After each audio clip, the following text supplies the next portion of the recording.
Yes, good morning बेटा। Class 7th। आज हम वसंत का पाठ करेंगे, चिड़िया की बच्ची, जिसके लेखक हैं श्री जैनेन्द्र कुमार। इस कहानी का तुम्हें सार बता रही हूँ। प्रस्तुत कहानी श्री जैनेन्द्र कुमार द्वारा रचित है।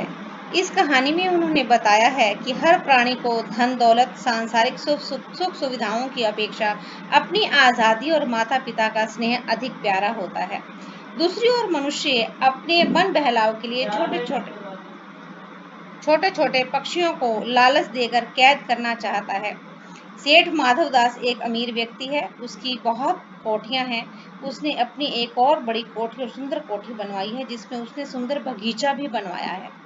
बगीचे में एक सुंदर फव्वारा लगवाया है। सेठ माधवदास प्रतिदिन शाम के समय तख्त पर बैठकर अपने बगीचे के प्राकृतिक सौंदर्य को देखता था। कोई दूसरा व्यक्ति आ जाता था तो उससे भी गपशप लगा लेता, अन्यथा अकेले बैठे हुक्का पीते हुए अपने ख्यालों में ही संध्या व्यतीत कर देता। आज आसमान में बादल छाए हुए थे, किंतु बीच बीच में धूप भी निकल आती थी। माधव दास के पास किसी बात की कमी नहीं थी, किंतु फिर भी उसको अपने आप को खाली सा अनुभव कर रहा था।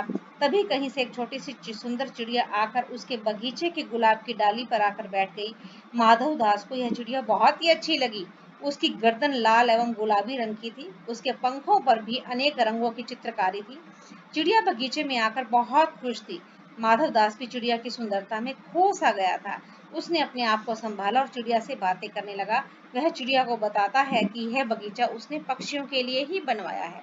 चिड़िया माधव दास की बातें सुनकर कुछ संकुचित हो उठी। उसने कहा कि वह वहां केवल थोड़ी देर आराम करने के लिए रुकी थी।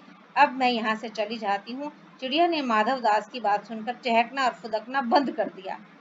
माधवदास चाहता था कि यह चिड़िया न केवल बगीचे में अपितु महल में भी जाकर खूब फुदके और चहचहाए। चिड़िया ने उसे कहा कि वह तो अपनी माँ के पास जा रही है, उसकी माँ उसकी प्रतीक्षा कर रही होगी। माधवदास ने चिड़िया को रोकने के लिए अनेक प्रकार के लालच दिए। कभी उसे कहता है कि तुझे सोने का पिंजरा बनवा कर दूंगा, सोने की कटोरी में पानी पीना, खाने को बढ़िया बढ़िया भोजन दूंगा आदि। किंतु चिड़िया पर उसकी इन बातों का कोई प्रभाव नहीं पड़ा। वह कहती है कि वह तो केवल थोड़ी देर के लिए घूमने फिरने व दाना खाने के लिए निकली थी, इसलिए वह अपनी माँ के पास लौट जाना चाहती है। फिर संध्या होने वाली है, इसलिए अंधेरा होने पर उसे अपनी माँ के पास लौटने में कठिनाई होगी।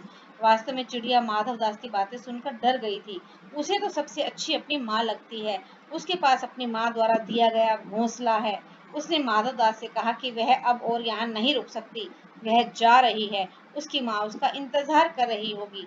वह उसे नहीं जानती, वह तो केवल अपनी माँ, भाई, बहन, धूप, पानी को ही जानती है। माधवदास उसे हर कीमत पर रोकना चाहता था। वह उसे सब कुछ देने के लिए तैयार था। चिड़िया ने कहा उसे कुछ नहीं चाहिए, उसे तो अपने घर जाना है। माधवदास ने फिर उसे सोने के पिंजरे, बर्तन और बढ़िया भोजन व महल में रुकने का लालच दिया, किंतु उसने कहा कि वह उन सब बातों को नहीं जानती और ना समझती है। माधवदास ने कहा कि वह जिसके साथ एक बार बात कर लेता है तो समझो उसका भाग्य ही खुल जाता है। चिड़िया ने फिर कहा कि वह इन बातों को नहीं समझती। इस मामले में तो वह नादान है, उसे घर जाने में देरी हो रही है। सेठ ने चिड़िया को बातों में उलझाकर एक बटन दबाया और बटन की आवाज सुनते ही उसका एक नौकर झट से वहां आ पहुंचा। सेठ ने अपने नौकर को चिड़िया को पकड़ने का संकेत दिया। सेठ ने उससे उसके परिवार के बारे में पूछा ताकि उसका ध्यान नौकर की ओर नहीं जा सके।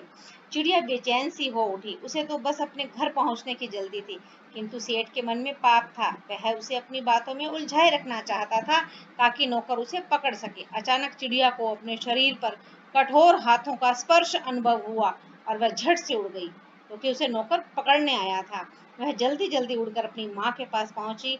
वह अपनी माँ की गोद में दुबक सुबक सुबक कर रोने लगी।